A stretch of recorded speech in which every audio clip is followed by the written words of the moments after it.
सध्या डिव्होर्सचं प्रमाण हे खूप वाढत चाललंय. तर तुम्हाला काय वाटतं की याचं महत्त्वाचं कारण काय? अनेक प्रकारचे स्ट्रेस आहेत किंवा एक्सपेक्टेशन्स बदलले आणि इनकॉम्पॅटेबिलिटी वाढली, संवाद संपला दोघांमधला. आम्ही सगळ्या जबाबदारीतून मुक्त झालो आहोत. त्यामुळे आता आम्हाला पाहिजे तसं जीवन जगायचंय. अजूनही मॅम आपल्या समाजात म्हणजे नुकतंच लग्न झालंय किंवा मग 4-5 वर्ष झाले लग्नाला, त्यांनी डिव्होर्स घेतला, त्यांच्याकडेही योग्य प्रकारे बघितलं जात नाही की डिव्होर्स ही काहीतरी वाईट गोष्ट आहे. मॅम सध्या आपण बघतोय की आई वडिलांसोबत राहायचं नाही कुणाला, की डिव्होर्स ही सुद्धा एक चांगली गोष्ट आहे. 2 व्यक्ती सोबत आले, त्यांचं नाही जमलं, ठीक आहे, काही गरजेचं नाही ना. मुलींचं पण म्हणणं असतंय की माझ्या आई वडील येतात का माझ्यासोबत, मग मुलाचे काय आई वडील असावे, सगळ्यांना वेगळं राहायचंय. आणि एक टिपिकल प्रश्न जो मला आढळला की फक्त मुलींना विचारला जात होता, लग्न झाल्यानंतर तुमच्या सासरच्यांनी तुम्हाला नोकरी सोडायला सांगितली किंवा काम करू नका म्हटलं तर तुम्ही ते मान्य कराल का? तेच की मुलींनी का फक्त करिअरचा त्याग करावा ना, मुलंही सोडू शकतात. विवाह रद्द होणे ही कन्सेप्ट काय, म्हणजे घटस्फोट आणि विवाह रद्द यात फरक काय? आपल्याला फिजिकल हॅरॅसमेंट दिसते पण इमोशनल हॅरॅसमेंट ही दिसत नसते. तर त्या बाबतीत काय ग्राउंड्सवर आपण डिव्होर्ससाठी किंवा फाईल करू शकतो? चिटिंगमुळे पण एक डिव्होर्सचं प्रमाण वाढत चाललंय. तर चिटिंग ह्या ग्राउंडवर डिव्होर्स घेण्यासाठी चिटिंग हे कशा प्रकारे आपल्याला प्रूव्ह करावं लागतं किंवा कशा प्रकारे कायद्याच्या भाषेत चिटिंग हे नमूद केलेलं आहे?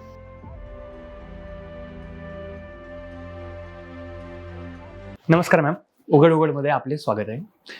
मॅम सध्या डिव्होर्सचं प्रमाण हे खूप वाढत चाललंय. तर तुम्ही त्या संदर्भात तुमचं बरंच काम आहे. तर तुम्हाला काय वाटतं की याचं महत्त्वाचं कारण काय? अनेक कारणं आहेत. एक तर इनकॉम्पॅटेबिलिटी हे खूप मोठं कारण आहे. मग ते अरेंज मॅरेज असेल किंवा प्रेमविवाह असेल, एक्सपेक्टेशन्स बोलली जातात का, किंवा त्यावेळेला कदाचित एक्सपेक्टेशन्स बोलली जाती असतील एकमेकांबरोबर, पण परिस्थिती जेव्हा बदलते तर तेव्हा कोपिंग मेकॅनिझम काय असतं दोघांचं, त्याचा रिस्पॉन्स कसा असतो त्या चेंजला. फॅमिली इंटरफिअरन्स हा एक महत्वाचा इश्यू आहे. एकमेकांना वेळ न देता येणं, आजकालचे वर्किंग आवर्स पूर्वीसारखे 9 ते 5 किंवा 10 ते 6 असं आता राहिलेलं नाहीये. अनेक प्रकारचे स्ट्रेस आहेत किंवा एक्सपेक्टेशन्स बदलले आणि इनकॉम्पॅटेबिलिटी वाढली, संवाद संपला दोघांमधला, की मग डिव्होर्सचे प्रकरण जे आहेत ते येतात. आजकाल एक्स्ट्रा मॅरिटल अफेअर्स हा एक मुद्दा खूप प्रमाणात पुढे येतोय आणि त्याची वेगवेगळी कारणं असू शकतात, पण हे एक मोठ्या प्रमाणात येतंय कारण. बरोबर. असं म्हटलं जायचं की भारतीय समाज हा स्त्रीच्या त्यागावर उभा आहे. म्हणजे आता स्त्रियांना त्यांच्या हक्कांची जाणीव झाली, त्यामुळे त्या पण जिथे त्यांच्यावर अत्याचार होत राहिला तिथे ते विरोध तर दाखवणारच. आता एक ग्रे डिव्होर्स म्हणून पण एक कन्सेप्ट आली, नक्की ती काय आणि त्याचं पण प्रमाण कसं वाढत चाललंय? ग्रे डिव्होर्स ही कॉन्सेप्ट बेसिकली 50शी नंतर जेव्हा कोणी डिव्होर्स घेतंय किंवा एक साधारण 20 वर्षाचं लग्न आहे आणि त्याच्यानंतर जेव्हा कोणी डिव्होर्स घेते, किंवा आजकाल अशी लोक येतात की ओके, इनकॉम्पॅटेबिलिटी होती किंवा आमचं कधी पटलंच नाही, व्हायलन्स होता, पण मुलं लहान होती, मुलांना आमची गरज होती म्हणून त्यावेळेला विचार केला नाही, पण आता आम्ही सगळ्या जबाबदारीतून मुक्त झालो आहोत. त्यामुळे आता आम्हाला पाहिजे तसं जीवन जगायचंय, हे म्हणणारे जोडपी आता वाढतायत. मग ते पुरुष असेल किंवा स्त्री असेल, तर ते वाढतायत आणि त्याला मग ग्रे डिव्होर्स म्हणतायत. कारण का एक वय आपण जे म्हणतो की उलटून गेलेलं आहे, केस पांढरे झाले, म्हणजे आपल्या डोक्यात डिव्होर्सचं एक वय आहे, पण तसं काही नाहीये. मला वाटतं आपल्या एकंदरीतच आपल्या संस्कृतीमध्ये असेल किंवा आपली मेंटॅलिटी पण आपण जर बघितलं तर अपब्रिंगिंग पण आपलं असंच झालं असतं, विशेषतः महिलांचं, की तुम्ही सहनशील असलं पाहिजे, तुम्ही त्याग केला पाहिजे, तुम्ही कुटुंबाला जोडून ठेवलं पाहिजे. आणि पुरुषांवरती एक वेगळी जबाबदारी आपण समाज म्हणून टाकलेली असते, की तुम्ही कुटुंब चालवलं पाहिजे, तुम्ही कमवून आणलं पाहिजे, ब्रेडविनर असलं पाहिजे. त्यामुळे तसं पाहिलं तर दोघांवरती पण एक सोसायटल प्रेशर असतं, एक फॅमिली प्रेशर असतं. आणि सगळ्यात महत्वाचं कारण हे असतं की मुलं आहेत, मग मुलांना आपण पेरेंटिंग कसं करणार, हा सगळ्यात मोठा प्रश्न मला समोर येताना दिसतो जेव्हा मी अशा जोडप्यांशी बोलते तेव्हा. आणि म्हणून ते तो निर्णय घेणं टाळतात. आणि जसं आहे चालू नातं तसं ते प्रोलॉंग चालू ठेवतात. आता ते हेल्दी आहे का, तर कदाचित नाहीये ते हेल्दी, एस्पेशली ज्या लग्नात व्हायलन्स आहे. तर आपल्याला वाटतं की मुलांसाठी आपण एकत्र राहिलोय, पण मुलं ते व्हायलन्स बघत वाढतायत आणि ते त्यांच्या डेव्हलपमेंटसाठी फार खरं चांगलं नाहीये. त्यामुळे वेळी निर्णय घेणं हे महत्वाचं आहे, पण सगळ्यांना ते जमत नाही. कारण का लोक काय म्हणतील, एक टाबू आहे डिव्होर्स बद्दल, अजून एक स्टिग्मा आहे की मी डिव्होर्सी म्हटलं जाईल मला, आणि हा स्टिग्मा स्त्रियांसाठी जास्ती आहे. म्हणजे तो ट्रॉमा जो आहे तो दोघांना होतो, कारण का कोणीच लग्न हा विचार करून करत नाही की आम्हाला वेगळं व्हायचंय, आम्हाला घटस्फोट घ्यायचाय, हा विचार करून कोणीच लग्न करत नाही. त्यामुळे ट्रॉमा डिव्होर्सचा दोघांनाही होतो, स्त्री असेल किंवा पुरुष असेल दोघांनाही होतो. पण स्टिग्मा जो आहे की डिव्होर्सी असण्याचा जो स्टिग्मा आहे तो महिलांसाठी अधिक आहे. म्हणजे समाजाचे जे दृष्टिकोन आहे बघण्याचा, तो महिलांसाठी अधिक आहे. बरोबर. अजूनही मॅम आपल्या समाजात म्हणजे नुकतंच लग्न झालंय किंवा मग 4-5 वर्ष झाले लग्नाला, त्यांनी डिव्होर्स घेतला, त्यांच्याकडेही योग्य प्रकारे बघितलं जात नाही की डिव्होर्स ही काहीतरी वाईट गोष्ट आहे. हे आपल्या भारतीय समाजात रुजलेलं आहे. एकदा लग्न झालं की तुमची 7 जन्मांची साथ असते वगैरे, असलं काही.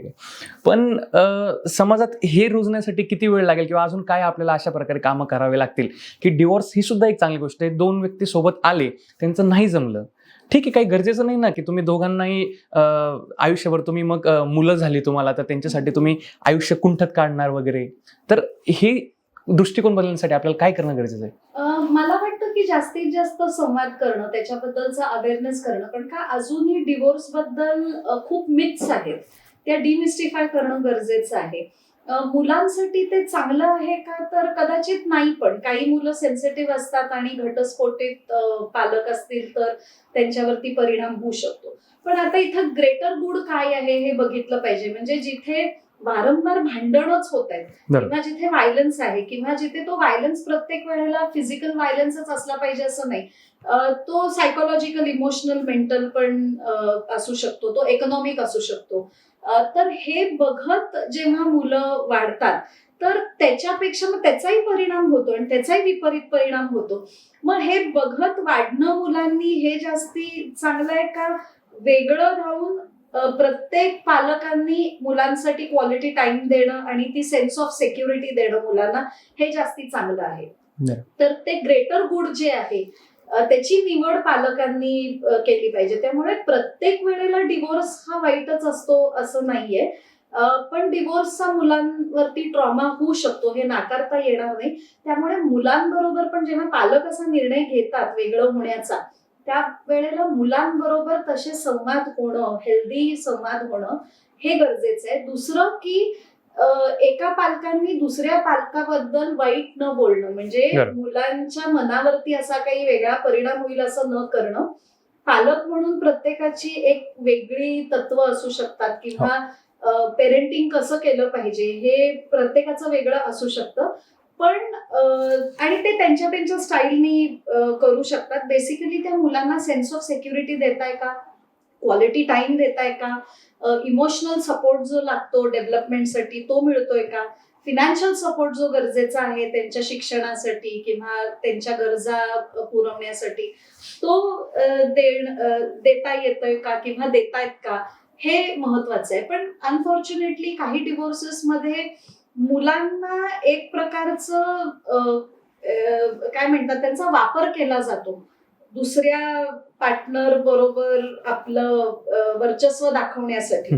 तर ते चुकीचं आहे, कारण का त्याचा परिणाम मुलांवरती खूप जास्ती होतो. त्यामुळे डिव्होर्स घेऊन को पेरेंटिंग करता येतं आणि असे अनेक केसेस माझ्याकडे आहेत. असे अनेक क्लायंट्स मला माहिती आहेत की उत्तम को पेरेंटिंग करतायत, पण त्या दोघांचं नवरा बायको म्हणून पटलं नाही म्हणून त्यांनी घटस्फोट घेतलाय. तर हे काही गोष्टी जर आपण पाळल्या तर डिव्होर्स घेऊनही आपण मुलांना एक चांगला काय म्हणतात संस्कार किंवा अपब्रिंगिंग आपण देऊ शकतो. लग्नात मॅम दोन्हीकडचे जे पॅरेंट्स असतात त्यांचं जास्त इन्व्हॉल्वमेंटमुळे डिव्होर्सचं प्रमाण वाढतंय का? कारण फोनमुळे सारखं एक तर मुलीसोबत तिची आई बोलत असणार किंवा मग मुलांसोबत त्यांचा कॉन्टॅक्ट असणार आणि ते सारखं घरात आज काय घडलं दिवसभरातलं सगळी गोष्ट सांगणार, चर्चा होणार, त्यातनं मग ते मनामध्ये मग ते विष पेरलं जाणार. तर ह्याचं प्रमाण कुठे वाढतंय का? डेफिनेटली वाढतंय आणि काय होतं की आपल्याकडे लग्न हे फक्त त्या पार्टनर्सचं होत नाही किंवा त्या दोन नवरा families चं बायकोचं लग्न. होत नाही, तर त्यात फॅमिली पण इन्व्हॉल्ड असते आणि आपल्या संस्कृतीमध्ये ती फक्त फॅमिली नसते, एक्सटेंडेड फॅमिली हो. पण असते आणि प्रत्येक फॅमिलीचं एक आपलं कल्चर असतं. प्रत्येक फॅमिलीची एक आपली अपेक्षा असते आणि जेव्हा ती अपेक्षा पूर्ण होत नाही तर तिथे संवाद असणं, समजून घेणं की कदाचित म्हणजे सासरचे असतील तर त्या मुलीची अपब्रिंगिंग वेगळी झालेली आहे, तर थोडं तिचं पण आपण समजून घेतलं पाहिजे आणि मुलींनी हे समजणं की ओके ही ह्यांची प्रथा आहे, ही आपण बरोबर. समजून घेणं आणि तेच मुलांनी पण करणं अपेक्षित आहे. हे फक्त मुलींसाठी नाहीये, तर मुलांनी पण ते करणं अपेक्षित आहे. तर मग दोन कुटुंबांमध्ये पण चांगला एक हेल्दी संवाद होऊ शकतो आणि ते एकत्र येऊ शकतात आणि जे कल्चरल डिफरन्सेस आहेत ते कधी कधी भाषेचे डिफरन्सेस असू शकतात, ते अपब्रिंगिंगचे डिफरन्सेस असू शकतात, पण एकत्र येऊन आनंदात ते स्वीकारू शकतात. पण जिथे अपेक्षा खूप आहे आणि अपेक्षा एकाच कडनं आहे आणि मग ती अपेक्षा पूर्ण झाली नाही की जे अपेक्षांचा भंग होतो आणि त्याच्यामुळे जे एक डिस्प्यूट तयार होतं, तर तिथे मग तो इंटरफिअरन्स जो आहे तो घटस्फोटाचं कारण होऊ शकतो. बरोबर. मॅम सध्या आपण बघतोय की आई वडिलांसोबत राहायचं नाही कुणाला. म्हणजे मोस्टली कसं आहे की आता मुलींचं पण म्हणणं असतंय की माझ्या आई वडील येतात का माझ्यासोबत, मग मुलाचे काय आई वडील असावेत, सगळ्यांना वेगळं राहायचंय, विभक्त कुटुंब पद्धती वाढत चालली. छोट्या शहरांमध्ये तर आता यावरून डिवोर्सचं प्रमाण पण व्हायला लागलंय. मोठ्या शहरात ठीक आहे की ज्यांचे गावाकडचे आई वडील असतील ते येत नाहीत, थोड्या दिवसांसाठी येतात पुन्हा जातात, पण छोट्या शहरांमध्ये तर एकत्रच राहतात. तर तिथे पण 2 घरं व्हायला लागलीत आता. तर हेही कुठे डिवोर्सचं प्रमाण वाढत चाललंय का? हो, म्हणजे काही कारण असू शकतं डिवोर्ससाठी, हे पण आहे एक कारण. पण म्हणूनच म्हणते की लग्नाच्या आधी तुमच्या ज्या अपेक्षा आहेत त्या जर तुम्ही बोलून दाखवल्या आणि त्या मान्य असतील तर मग हे प्रमाण वाढणार नाही. आता मुलीला मुलाच्या आई वडिलांबरोबर का राहायचं नाहीये, तर त्याची कारणं समजून घेणं, मुलाला का आपल्या आई वडिलांबरोबर राहायचंय, म्हणजे दोन्हीचे ऍडव्हान्टेजेस डिसएडव्हान्टेजेस आहेतच. तर त्यामुळे पण आधीच जर तुम्ही ठरवलं की काय आहे अपेक्षा आणि तुम्ही काय नेमकं करणार आहात आणि ते तुम्ही तुमच्या कुटुंबाला पण सांगितलं, तर मग कुटुंबाचा पण हस्तक्षेप वाढणार नाही, कारण का त्यांची पण मानसिक तयारी असेल, ओके ह्या दोघांनी हे असं ठरवलंय. आणि शेवटी मला वाटतं की कुठेतरी त्यांना ती ऑटोनॉमी दिली पाहिजे ठरवण्याची की त्यांचं आयुष्य त्यांना कसं घालवायचंय. पण मला अशा पण केसेस माहिती आहेत की जिथे आई वडिलांनी म्हटलेलं आहे की आता आम्ही आमच्या सगळ्या जबाबदाऱ्या पार केलेल्या आहेत, आता तुम्ही वेगळं राहा आणि तुमचं आयुष्य तुम्ही वेगळं करा, तुम्हाला जेव्हा आमची गरज लागेल तेव्हा आम्ही तुमच्यासाठी आहोत आणि आम्हाला जेव्हा तुमची गरज लागेल तेव्हा तुम्ही आमच्यासाठी राहा, म्हणजे आम्ही आमचं आयुष्य जगतो, तुम्ही तुमचं आयुष्य जगा आणि तरीही आपण काही वेळेला एकत्र येत जाऊ, सणावारांना एकत्र येत जाऊ, असे आधीच स्पष्ट भूमिका मांडणारे कुटुंब पण मला माहिती आहेत. मग तिथे भांडणं कमी आहेत, कारण का तिथे ऑलरेडी त्यांनी त्यांच्या अपेक्षा ज्या आहेत त्या क्लिअर केलेल्या आहेत. त्यामुळे एकत्र राहणारी कुटुंब पण मला माहिती आहेत आणि वेगळी राहणारी पण मला माहिती आहेत. त्यामुळे आधीच जर अपेक्षा क्लिअर केल्या असतील तर मला वाटतं की ती भांडणं जी आहेत ती कमी होतील.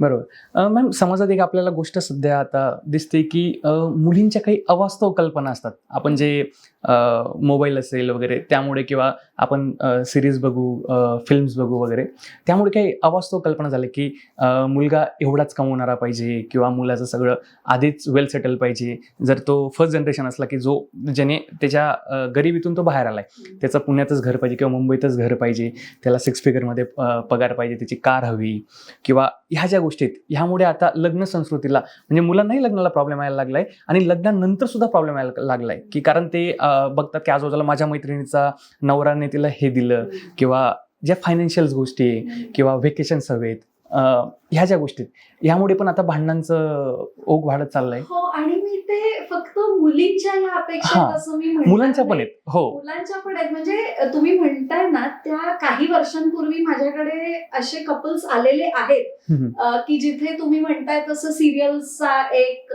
प्रभाव आहे, सिनेमांचा एक प्रभाव आहे, माध्यमांचा प्रभाव आहे आणि त्याच्यामध्ये मुलींना असं वाटतं की अरे बघ त्या सिरियल मध्ये त्या हिरोनी कशी त्याच्या बायकोला फिरायला नेलं किंवा गिफ्ट दिलं किंवा असं केलं आणि तसं केलं.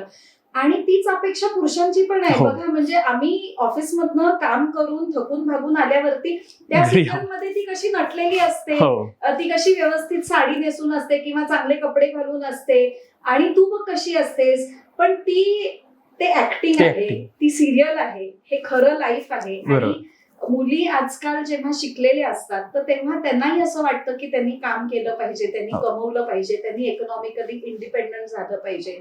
पण अनफॉर्च्युनेटली हे प्रत्येक परिवारामध्ये ऍक्सेप्टेड आहे असं नाहीये.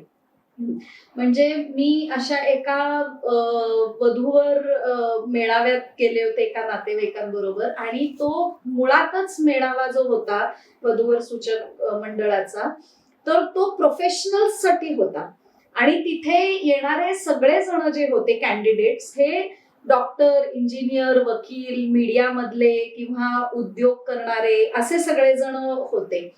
आणि म्हणजे कुठल्या वर्षी तुमचा जन्म झालाय त्याच्याप्रमाणे असे बोलवत होते, मुलाला बोलवत होते, मुलीला बोलवत होते. आणि एक टिपिकल प्रश्न जो मला आढळला की फक्त मुलींना विचारला जात होता आणि मुलांना विचारत नव्हते, तो हा होता की लग्न झाल्यानंतर तुमच्या सासरच्यांनी तुम्हाला नोकरी सोडायला सांगितली किंवा काम करू नका म्हटलं तर तुम्ही ते मान्य कराल का? आणि बऱ्याच मुली त्याला हो म्हणत होत्या. मला ते असह्य झालं म्हणून मी त्या ऑर्गनायझर्सशी जाऊन बोलले जेव्हा ब्रेक झाला तेव्हा. आणि मी म्हटलं तुम्ही प्रोफेशनल्स साठी केलेला हा मेळावा आहे, मग तुम्ही हा प्रश्न का फक्त मुलींना विचारताय? कारण का जर मुलांना इंजिनिअरिंग करायला 4 वर्ष लागले असतील तर मुलींनाही 4 वर्षच लागले. मुलांच्या पालकांनी जर अमुक एक फी भरली असेल इंजिनिअरिंग साठी तर मुलीच्या पालकांनी तीच फी भरलेली आहे. मग हा प्रश्न फक्त मुलींना काय येतोय?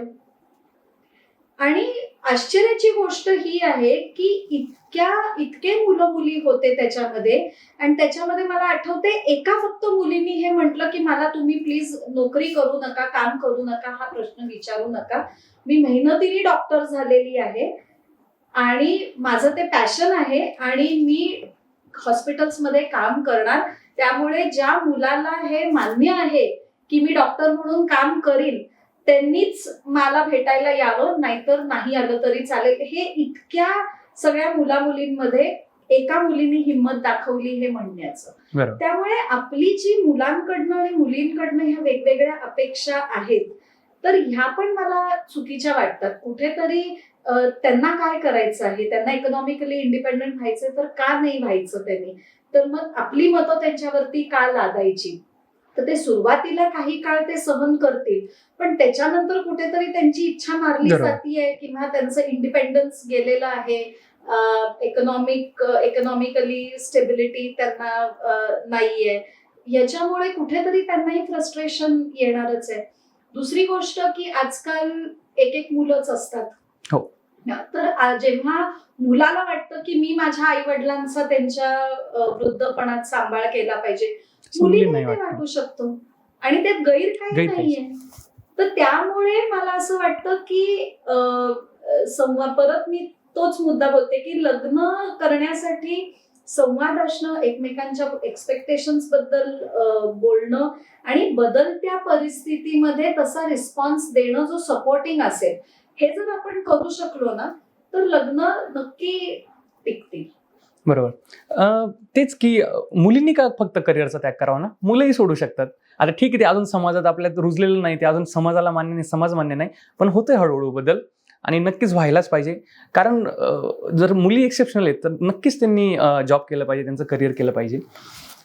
थोडा वेळ लागेल पण होतोय बदल. चांगलं चिन्ह तर आहे पण झाले पाहिजे. मुलींनी कामं केली पाहिजेत आणि पुरुषांनी घरी बसलं पाहिजे जर त्यांना तसं करायचं असेल तर. म्हणजे प्रत्येकाच्या वैयक्तिक इच्छेनुसार पाहिजे. जसं होम मेकर हा आजकाल महिलांसाठी म्हटलं जातं, हाऊस वाईफ आता म्हणत नाहीत, होम मेकर. पण आहेत काही जण जे हाऊस हजबंड म्हणून जबाबदारी घेतात पण ते आनंदाने घेतात, त्याच्यावरती ती लादली गेली नाहीये. बरोबर. पण मुलींवरती बरेचदा होम मेकर असण्याची जबाबदारी लादली जाते. चुकीचं आहे. बरोबर. मॅम एक अॅनलमेंट म्हणून असतं विवाह रद्द होणे. हा, विवाह रद्द होणे ही कन्सेप्ट आहे, म्हणजे घटस्फोट आणि विवाह रद्द यात फरक काय? घटस्फोट म्हणजे एक व्हॅलिड लग्न जे आहे ते तुटलं आहे, आता ते राहिलं नाहीये म्हणून तो घटस्फोट झाला. अॅनलमेंट तेव्हा होतं जेव्हा ते लग्न मुळातच व्हॅलिड नसतं, की जिथे जबरदस्तीने होकार घेतला. तर कुठलंही लग्न करण्यासाठी संमती महत्वाची आहे. आता ती संमती जी आहे, ज्याला आम्ही कायद्याच्या भाषेत फ्री कन्सेंट म्हणतो, कुठल्याही दबावाखाली नसली पाहिजे, खोटं बोलून नसली पाहिजे. तर त्यामुळे ती फ्री कन्सेंट नसेल, कुठल्या तरी दबावाखाली घेतली असेल, काहीतरी खोटं बोलून घेतली असेल, किंवा जे माहिती असायला पाहिजे होते फॅक्ट्स ते न सांगता खोट्या पद्धतीने संमती घेतली आणि मग ते उघडकीस आलं की हे असं आहे किंवा हे खरं नाहीये, तर तेव्हा ते लग्न जे आहे ते व्हॅलिडच नाहीये. आणि मग ते लग्न नसल्यासारखंच करण्यासाठी अॅनलमेंट हा पर्याय आहे. किंवा इम्पॉर्टन्सी हा ग्राउंड आहे. जेव्हा मुलीमध्ये किंवा मुलामध्ये इम्पॉर्टन्सी असेल आणि ते उघडकीस नंतर आलं आणि त्याचे मेडिकल रिपोर्ट्स आहेत, तर तो ग्राउंड असू शकतो. मग तो डिवोर्स न घेता हे लग्न बेसिकली आपल्याकडे लग्न संस्था ही प्रोक्रिएशनसाठी पण आहे, की मूलबाळ होणं, तो परिवार वाढवणं ह्याच्यासाठी आहे. तर त्यामुळे तेच होऊ शकणार नाहीये इम्पॉर्टन्सीमुळे. आणि म्हणून मग इम्पॉर्टन्सी असेल तर अॅनलमेंट होऊ शकतं, म्हणजे जसं की लग्न कधी झालंच नव्हतं, बरं, ते रद्द झालं अशा पद्धतीने. डिवोर्स म्हणजे व्हॅलिड लग्न होतं, पण ते नंतर तुम्ही डिवोर्स घेतला. हा फरक आहे या दोन्ही.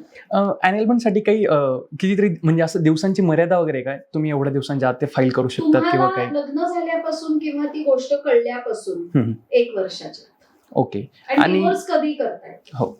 आणि जर समजा की लग्न जमतंय आणि त्या बाबतीत जर समोरच्यांनी त्यांची फायनान्शियल कंडिशन ही चुकीची सांगितली असणार, नोकरी ही खोटी दाखवली असणार, किंवा काही जमीन असेल, घर असेल, हे जर चुकीचं फेक बनवून जर सांगितलंय तुम्हाला, तर त्या बाबतीत पण अॅनलमेंट लागू होऊ शकतं का? हा, बेसिकली त्याच्यामध्ये कन्सेंट फ्री नाहीये ना, म्हणजे तुम्ही खोटं काहीतरी मिसरिप्रेझेंटेशन करून सांगितलेलं आहे. पण मी जे प्रॅक्टिकली बघते, तर अशा जेव्हा घटना होतात की चुकीची नोकरी दाखवली आहे किंवा जमीन जास्तीची दाखवली आहे, तर जनरली ह्या केसेस अॅनलमेंटसाठी जात नाहीत. कुठेतरी त्या मुली ऍडजस्ट करतात.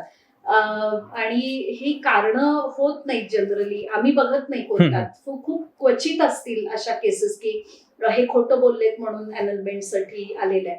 कारण का, जसं मी म्हटलं की परिवाराची प्रतिष्ठा, त्या व्यक्तीची प्रतिष्ठा, तो एक ताबू, लग्न तुटल्याचं एक बर्डन जे असतं, तर हा सगळा विचार करून जनरली ह्या कारणांवरनं कोणी अॅनलमेंटला जात नाही.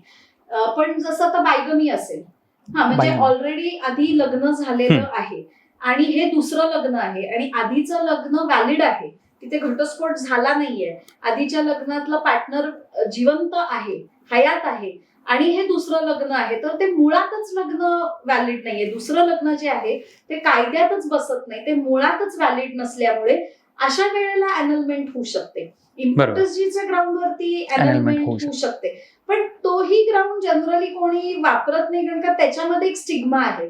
कोणाला तरी इम्पॉर्टंट म्हणणं ह्याच्यामध्ये एक स्टिग्मा असल्यामुळे असे इझिली मेडिकल रिपोर्ट्स मिळत नाही. त्यामुळे त्या डिवोर्सच्या मानाने अॅनलमेंटच्या केसेस खूपच क्वचित असतात. ओके. हा, असंही आहे. आणि समाजात म्हणजे माहितीही नाही की अॅनलमेंट नावाची एक कन्सेप्ट असते. खूप क्वचित लोकांना माहिती आहे. घरगुती हिंसाचार याचं प्रमाण आधी खूप होतं, आता थोडं प्रमाणात कमी झालंय, पण आहे अजून सुद्धा. तर या बाबतीत तुमच्याकडे काही केसेस येतात का? केसेस येतात कौटुंबिक हिंसाचाराच्या. प्रमाण कमी झालंय असं मी म्हणणार नाही. 2 गोष्टी आहेत इथे, की काही केसेस रिपोर्ट होत आहेत, ती आकडेवारी आपल्याकडे आहे, पण बऱ्याचशा केसेस जे रिपोर्ट होतच नाहीयेत, ती आकडेवारी आपल्याकडे नाहीये. पण समाजात वावरताना आपण ती हिंसा बघतोय का, तर ती हिंसा आपण बघतोय. ती ऐकतोय का, तर ती आपण ऐकतोय. पण प्रत्येकाच्या वरती, ज्यांच्यावरती कौटुंबिक हिंसाचार होतीये, ते जाऊन केस करतायत का, ते केस करत नाहीयेत. त्यामुळे प्रमाण कमी झालंय असं मी म्हणणार नाही. त्याचं स्वरूप बदलत चाललेलं आहे, पण प्रमाण आहे. ते सगळ्या रिपोर्टेड नाहीयेत केसेस. बरोबर. ज्यामध्ये आपल्याला फिजिकल हॅरेसमेंट दिसते पण इमोशनल हॅरेसमेंट ही दिसत नसते, तर त्या बाबतीत काय ग्राउंड्सवर आपण डिवोर्ससाठी किंवा फाईल करू शकतो किंवा तुम्ही कन्सल्टेशन करू शकतात? आता क्रुएल्टी हे ग्राउंड आहे डिवोर्ससाठी ओके. आणि ते कोणी वापरू शकतं, पुरुष असेल किंवा स्त्री असेल, कोणीही केस क्रुएल्टीच्या ग्राउंडवरती करू शकते आणि जास्तीत जास्त कॉन्टेस्टेड केसेस ह्या क्रुएल्टीच्याच ग्राउंडवरती होतात. आता सुप्रीम कोर्टाने याच्याबद्दल खूप क्लॅरिटी दिलेली आहे की क्रुएल्टी कशी समजायची, तर जे म्हणतायत माझ्या बरोबर क्रुएल्टी झाली त्यांच्या नजरेतून, त्यांच्या दृष्टिकोनातून ती समजली पाहिजे. कारण का तुमच्यासाठी इमोशनल व्हायलन्स काय आहे आणि माझ्यासाठी इमोशनल व्हायलन्स काय आहे हे वेगवेगळं असू शकतं, कारण का आपण व्यक्ती म्हणून वेगळे आहोत. आपली सहनशीलतेची थ्रेशोल्ड जे आहे ते वेगळं आहे.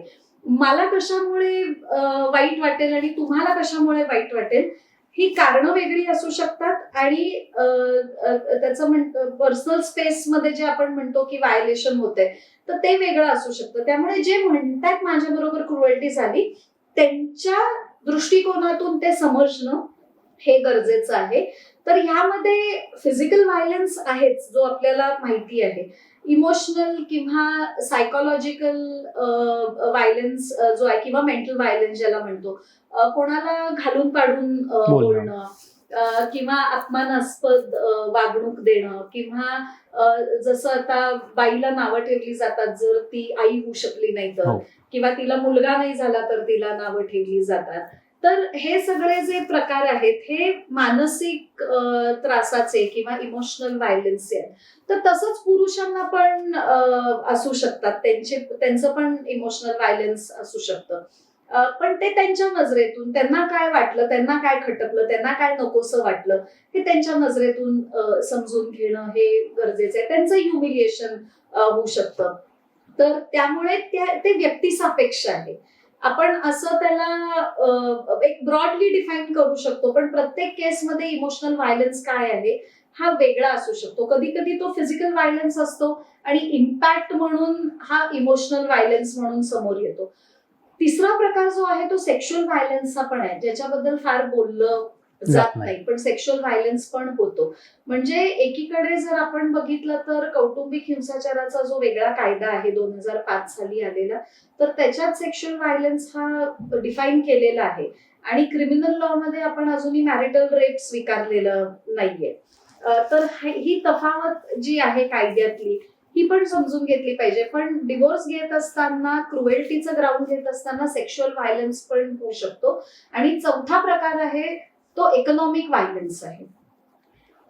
कामावर न जाऊ देणं किंवा आलेला पगार काढून घेणं किंवा घर भाडं मुद्दाम न भरणं, इलेक्ट्रिसिटीचं बिल न भरणं म्हणजे ते अंधारात राहतील, मुलांच्या शाळेच्या फी न भरणं किंवा ती बाई जर नोकरी करत नसेल, कमवत नसेल तर तिच्या ज्या काही गरजा असतील, अन्न असेल, वस्त्र असेल किंवा आरोग्याच्या असतील ते पूर्ण न करणं, त्याच्यासाठी पैसे न देणं, किंवा घरातली एखादी वस्तू ही वापरू नकोस, ही तुझ्यासाठी नाहीये, किंवा हुंडा घेणं, हे सगळे प्रकार जे आहेत ते इकॉनॉमिक व्हायलन्सचे आहेत. त्यामुळे क्रुएल्टी या ग्राउंडमध्ये ह्या सगळ्या गोष्टी येऊ शकतात. बरोबर. मॅम, समाजात म्हणजे मला तरी बघताना आढळलंय काही ठिकाणी की रिलेशनशिप्स असतात किंवा लग्न झालेले असतात, तर मुलगा खूप प्रेम दाखवत असतो पण तो कधीतरी छोटी मोठी मारहाण करतो किंवा अब्युझिव्ह लँग्वेजमध्ये बोलतोय. याला सुद्धा मुली टाळतात की अरे नाही, त्याचं प्रेम आहे, ते रागात तो करतो. पण हे त्यांना कितपत समजायला हवं की हे चुकीचं आहे. कधीतरी मारणं असो, शिव्या देणं असो, हे कधीतरी का असेना पण ते चुकीचं आहे, हे सुद्धा काही ना कळत नाही. ते प्रेमाच्या नावाखाली त्यांना वाटतं की नाही, त्याचं प्रेम आहे म्हणून तो ओव्हर केअर करतो किंवा काहीतरी करतो, त्या ह्याच्यातून तो मला अशी मारहाण करतो किंवा अब्युझिव्ह लँग्वेजमध्ये बोलतोय. तेच पुढे लग्न होतं, लग्नानंतर ही गोष्ट कंटिन्यू होते आणि मग ते कुठे जाऊन ते मोठं रूप घेते. तर हे कधी वेळीच थांबवणं गरजेचं आहे. ह्याच्यासाठी मुलींनी काय काळजी घेणं गरजेचं आहे? नाही, बेसिकली कुठल्याही प्रकारचा व्हायलन्स हा चांगला नाहीच आहे आणि प्रेम दाखवण्यासाठी हिंसा करणं आवश्यकच नाहीये. त्यामुळे हे ठामपणे मुलगा असेल किंवा मुलगी असेल हे दोघांनी लक्षात ठेवलंच पाहिजे. मला वाटतं इथे कंडिशनिंगचा भाग खूप महत्वाचा आहे. एकतर ते कुठल्या परिस्थितीत आणि कुठल्या वातावरणात वाढलेले आहेत, मुलगा असेल किंवा मुलगी असेल. त्यांच्या घरचं वातावरण कसं होतं, त्यांनी हिंसा तिथे बघितलेली आहे का, त्यांच्या घरी हिंसा नॉर्मलाइज केलेली आहे का. बरं. का म्हणजे त्यांनी जर ती बघितली असेल तर त्यांना वाटेल की हा हे असंच असतं आणि सगळ्यांच्याच घरी असं असतं, मग मी काय वेगळं करतोय किंवा मी काय वेगळं करते आहे. मग मी माझ्या आईला जर सहन करताना बघितलंय, मी माझ्या काकूला जर सहन करताना बघितले, मी माझ्या आत्याला जर सहन करताना बघितलंय किंवा आजीला सहन करताना बघितलंय, तर हे मॉडेलिंग आहे ना की माझ्या बरोबर. घरातल्या लोकांनी ते सहन केले मग मी पण केलं पाहिजे. किंवा काही जण मग रिबेलियस होतात की ओके त्यांनी केलंय म्हणून मी करणार नाही, मग ते समोरच्या व्यक्तीला खटकतं कारण का एक रिबेल झालेला आहे. त्यामुळे हे दोघांनी लक्षात घेतलं पाहिजे की एक हेल्दी नातं पाहिजे असेल तर ते हिंसामुक्तच असलं पाहिजे, बरं. नाहीतर ते हेल्दी नाहीये. मारहाणापर्यंत तर नाहीच गेलं पाहिजे, पण मला असं वाटतं की हात उगारला तर ते तिथे सुद्धा पण ती हिंसा सुरू झालेली आहे. बरोबर. आणि त्याचप्रमाणे आपल्याला समाजात बऱ्याच केसेस अशा येतात की 498 ही तर घरगुती हिंसाचाराची ही चुकीची केस केली जाते. मुलावर असेल, त्यांच्या पालकांवर असेल, तर त्या बाबतीत काय प्रिकॉशन्स घेतले पाहिजे आणि ते कशा प्रकारे आपण त्याच्यासाठी त्याचा सामना करू शकतो? आता काय आहे ना की 498 हा कायदा चुकीचाच आहे, याचा गैरवापरच होतो, हा एक प्रोपोगंडा हो. केलेला आहे. पण आपण जर एकंदरीत प्रमाण बघितलं तर खूप कमी. महिलांवरती हिंसा होतीये का, तर हो. ती होतीये. त्या प्रमाणात रिपोर्टिंग होतंय का, तर ते नाही. होत नाहीये. दुसरं ज्याचं रिपोर्टिंग होतंय त्या सगळ्या केसेस आता 498 बद्दल बोलतोय म्हणून मी म्हणते की तो फौजदारी कायदा हो. आहे.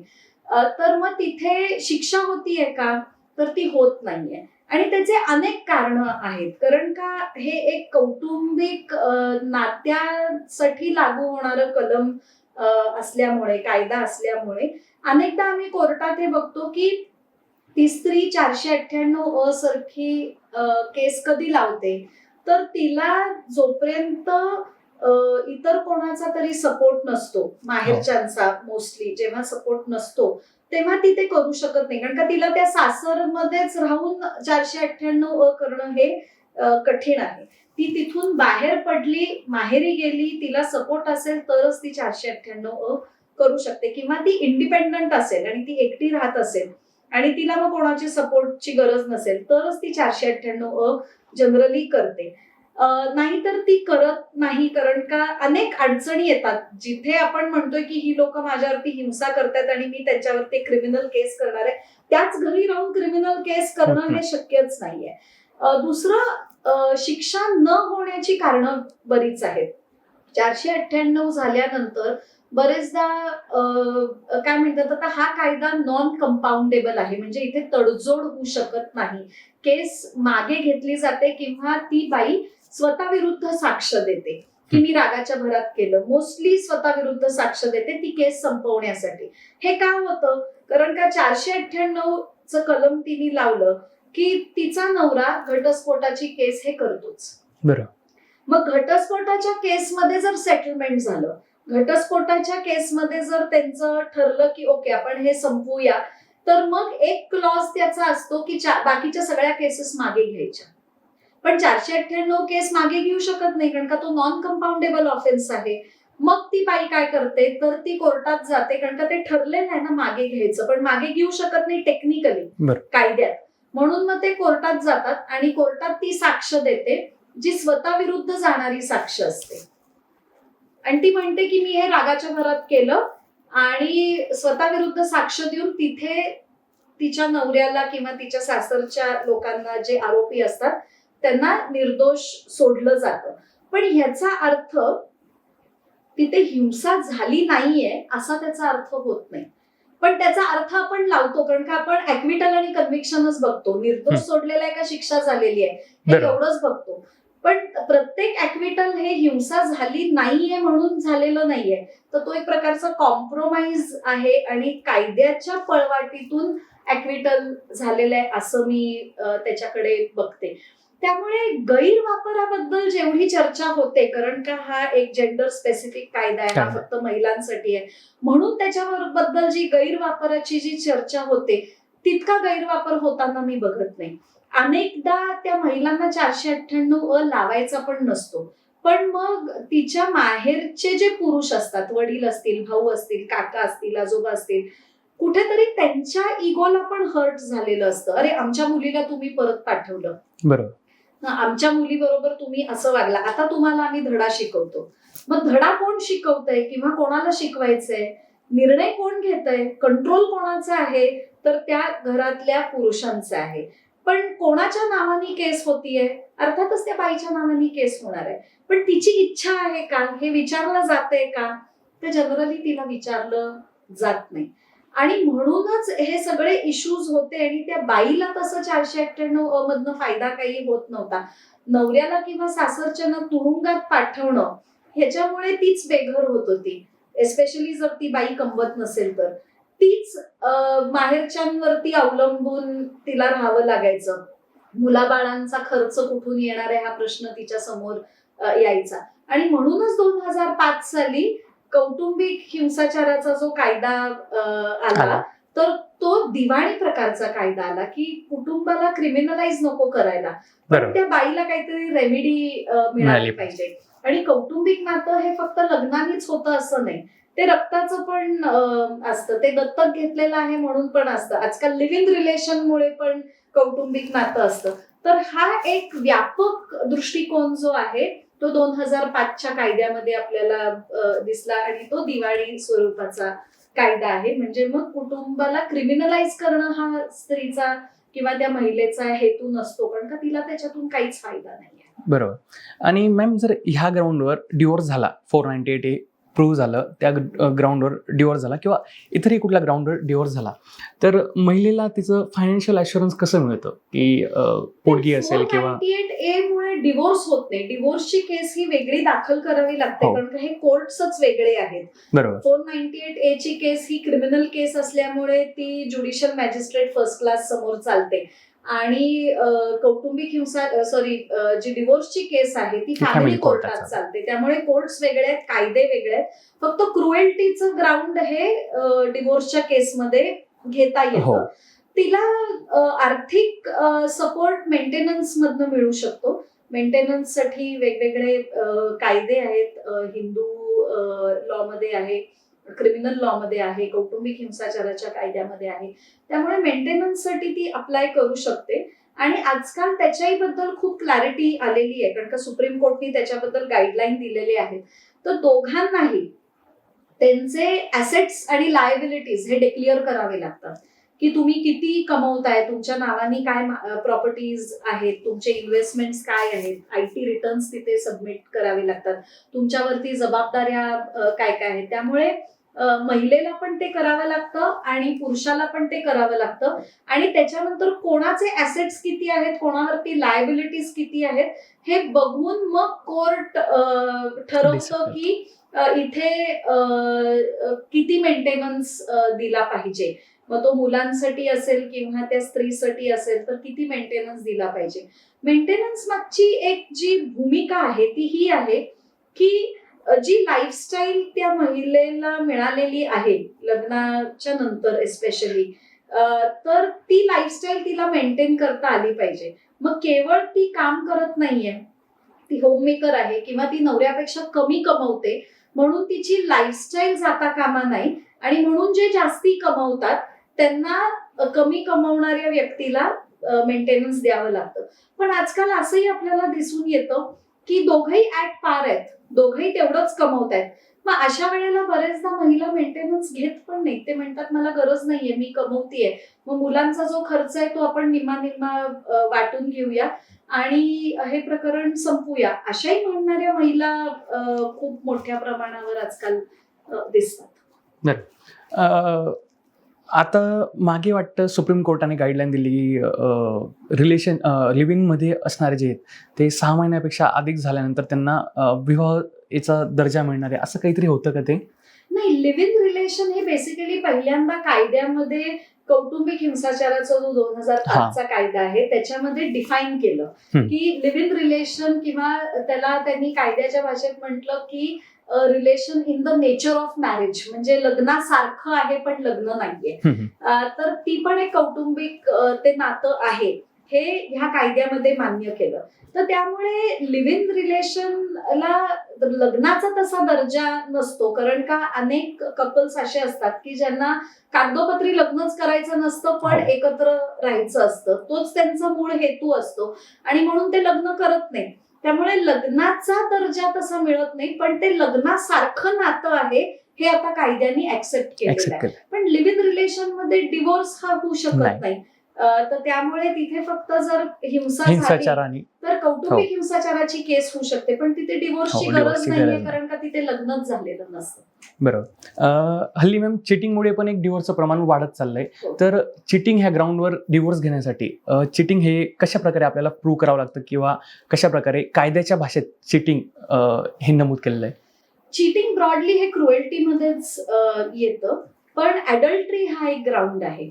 जेव्हा तुम्ही विवाहित असता आणि तुम्ही एका विवाहित व्यक्तीबरोबर संबंध ठेवता, तर त्यावेळेला अडल्ट्री हा ग्राउंड आहे.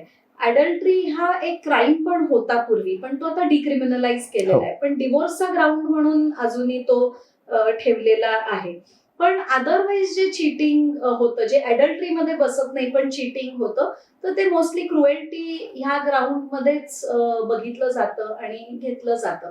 त्याचं प्रमाण वाढलेलं आहे, कारण का सोशल मीडियावरती लोक ऍक्टिव्ह आहेत. आजकाल डेटिंग ऍप्स आहेत, तिथे ऍक्टिव्ह आहेत. लॉंग डिस्टन्स रिलेशनशिप मध्ये लोक आहेत. तर त्यावेळेला त्यांच्या ज्या इतर गरजा असतात त्या पूर्ण होत नाहीत आणि मग चिटिंग सारखं किंवा वेगळे रिलेशनशिप तिथे तयार होतात. प्रत्येक रिलेशनशिप हे सेक्शुअलच असतं असं नाहीये. आजकाल एक इमोशनल सपोर्टची गरज असते, म्हणून ज्याला म्हणतात इमोशनल इन्फिडॅलिटी हा एक शब्द आलेला आहे. किंवा ऑनलाईन रिलेशन्स होत आहेत, तर तिथे फिजिकल काहीच नाहीये, पण तिथे काय म्हणतात सेक्शुअल नेचरचं टेक्स्टिंग असेल, किंवा संवाद असेल, किंवा इमोशनल सपोर्ट असेल, व्हिडिओ कॉलवरनं काय बोलणं असेल, तर ह्या गोष्टी पण आजकाल होत आहेत. त्यामुळे फिजिकली एकाच गावात असणं, एकाच ठिकाणी असणं, एकत्र राहणं, मगच ती इन्फिडेलिटी होतीये असं नाहीये. त्यामुळे टेक्नॉलॉजीमुळे पण हे सगळं स्वरूप जे आहे ते बदलत चाललेलं आहे. पण आपण याच्याकडे कसं बघतोय हे पण महत्वाचं आहे. म्हणजे मला आठवतंय खूप वर्षांपूर्वी माझ्याकडे 2 अधिकारी आलेले होते. त्यांनी माझं एक ट्रेनिंग अटेंड केलं होतं आणि तिथून ते माझ्याकडे आले. तर गंमत अशी आहे की त्या बाईचं लग्न ती खूप लहान असताना झालं, म्हणजे तिचा काही सेच नव्हता त्या लग्नामध्ये. तिचा नवरा जो होता तो शिकलेला नव्हता. हिनी जिद्दीने लग्न झाल्यानंतर ती शिकली, ती परीक्षा पास झाली, कॉम्पिटेटिव्ह एक्झाम पास झाली आणि ती एक अधिकारी झाली. आता तिला उणीव कुठे जाणवत होती त्या लग्नात, तर इंटलेक्च्युअल कॉम्पॅटिबिलिटी नव्हती. बरोबर. तिला जी चर्चा करायची असायची वेगवेगळ्या विषयांवरती, तिला वाचनाची आवड होती, त्यामुळे तिची एक इंटलेक्च्युअल कॉम्पॅटिबिलिटी पण जी महत्वाची आहे, तर तिच्या नवऱ्याचं ते अंडरस्टँडिंगच नव्हतं, कारण का त्याला ते एक्सपोजरच नव्हतं. तो एक किराणा दुकान चालवायचा आणि ही एक अधिकारी होती. तर कुठेतरी ऑफिसमध्ये एका दुसऱ्या कलिगला भेटल्यानंतर त्यांचं वाचन साधारण सेम होतं, वेगवेगळ्या गोष्टींवरती चर्चा ते करू शकत होते. तर ती जी इंटलेक्च्युअल इनकॉम्पॅटिबिलिटी जी लग्नात मिसिंग होती आणि त्या पुरुषाच्याही आयुष्यात ती मिसिंग होती, कारण का त्याच्या बायकोचंही शिक्षण झालेलं नव्हतं. तर त्याच्यामुळे हे दोघं जण जवळ आले, कारण काही अंडरस्टँडिंग त्याच्यामुळे वाढलं. त्यांच्यामध्ये फिजिकल रिलेशनशिप होते का, तर ते नव्हते, पण एक इंटलेक्च्युअल इनकॉम्पॅटिबिलिटी त्यांच्या प्रत्येकाच्या रिस्पेक्टिव्ह लग्नात होती. तर हे जे आहे ते जे बदलतं स्वरूप आपल्याला दिसतंय आजकाल नात्यांमधलं, लग्नामधलं, तर ते कधी कधी आपल्याला समाज म्हणून समजणंच कठीण आहे. बरोबर. आपल्याला वाटते की काय हरकत आहे इंटलेक्च्युअल कॉम्पॅटिबिलिटी नसेल तर, पण ती एक भूक असते ना, की मग ती प्रत्येक वेळेला शारीरिकच असते असं नाहीये, की मी कोणाबरोबर ह्या गोष्टींची चर्चा करू, माझ्या मनातलं जे ते कोणाशी सांगू, कोण मला समजून घेईल. बरोबर. हे जे असतं ना, तो एक इमोशनल आणि इंटलेक्ट कनेक्ट असतो ना, तर त्याच्यामुळे आजकाल काय म्हणतात की एक दुरावा निर्माण होतोय. म्हणजे कारणं खूप वेगवेगळी आहेत, पण आपल्या डोक्यात जेव्हा आपण इन्फिडिलिटी बद्दल बोलतो, चिटिंग बद्दल बोलतो, तर ते सगळं आपण सेक्शुअलीच रिलेट करतो. तर असं आजकाल राहिलेलं नाहीये, ते फक्त सेक्शुअल नाहीये. बरोबर. लग्नात प्रायव्हसी आणि तुमचं पर्सनल स्पेस असतो ते डिसाईड करणं किती गरजेचं आहे, याबद्दल तुम्ही काय सल्ला द्याल? नाही, ते गरजेचं आहेच, कारण का सोशल मीडियावरती आपण असताना आणि व्हॉट्सअप असेल किंवा फेसबुक असेल, इंस्टाग्राम असेल, तर त्याच्यामुळे ती प्रायव्हसी गरजेची आहेच. त्याच्यातून दुसरा एक फॅक्टर जो खूप महत्वाचा पुढे येतो तो हा आहे की ट्रस्ट फॅक्टर, की तुम्ही तुमच्या पार्टनरवरती ट्रस्ट करता का तुम्हाला कंट्रोल करायचंय त्यांना, म्हणून मला मग तुमचा पासवर्ड पाहिजे, मग मला तुमचा फोन चेक करायचा आहे, मग तुम्ही कोणाशी बोलला हे मला माहिती पाहिजे. तर जर विश्वास असेल तर मग ती पर्सनल स्पेस पण मिळू शकते, की ओके माझ्या पार्टनरचे काही असे मित्रमैत्रिणी आहेत जे मी ओळखत नाही पण ते तिचे आहेत, किंवा माझ्या नवऱ्याचे असे मित्रमैत्रिणी आहेत जे मी ओळखत नाही पण त्याचे आहेत. त्यामुळे बाउंड्रीज ज्या आहेत ना, हे प्रत्येक नात्यामध्ये गरजेच्या आहेत, पण ती बाउंड्री अशी पण नसली पाहिजे की ती दुसऱ्यांना इमोशनली ट्रॉमटाईज करणारी आहे. बरोबर. तर कुठेतरी तो संयम आणि कुठेतरी ती लाईन जी आहे, जी ड्रॉ करण्याची, दिस इज प्रायव्हसी. पण हे प्रायव्हसीच्या नावाखाली मी असं काही करणार नाही की जिथे विश्वासघात होईल, असं काही करणार नाही की जिथे दुसरी माझं जे कोणी पार्टनर आहे ते इमोशनली ट्रॉमटाईज होतील, असं मी काही करणार नाही. तर तो एक फाईन बॅलन्स आहे असं मला वाटतं. आणि जिथे विश्वास आहे, जिथे संवाद आहे, जिथे एक ओपननेस आहे या सगळ्या विषयांवरती चर्चा करण्याचा आणि संशय न घेता ओपनली चर्चा करण्याचा, जिथे एक अशा पद्धतीचं एक हेल्दी नातं जिथे आहे, तर तिथे मग संशयाला काही स्कोप नसल्यामुळे तिथे भांडणं कमी होतात. जर एवढ्या मोकळेपणाने एखादी मुलगी सांगू शकत असेल आपल्या नवऱ्याला की हा माझा मित्र आहे आणि मी ह्याला भेटायला चालली आहे, बरोबर, आणि तोच मोकळेपणा जर त्या पुरुषात पण असेल की ही माझी मैत्रीण आहे आणि आज मी हिला भेटायला चाललोय, आणि तिथे मग संशय नसेल आणि तिथे समजूतदारी असेल किंवा ट्रस्ट असेल, तर ते नातं हेल्दीच असेल आणि ह्या गोष्टींमुळे मग डिव्होर्स होणार नाही, कारण का तिथे लपवून काही करायची गरज नाहीये. आजच्या चर्चेतून मॅम बऱ्याच गोष्टी कळल्या आणि बरेच सल्ले पण आपल्या नव्या पिढीला यातून मिळतील ही नक्कीच अपेक्षा आहे. खूप खूप धन्यवाद, तुम्ही इथं वेळात वेळ काढून आलात आणि आम्हाला मार्गदर्शन केलं. धन्यवाद मॅम.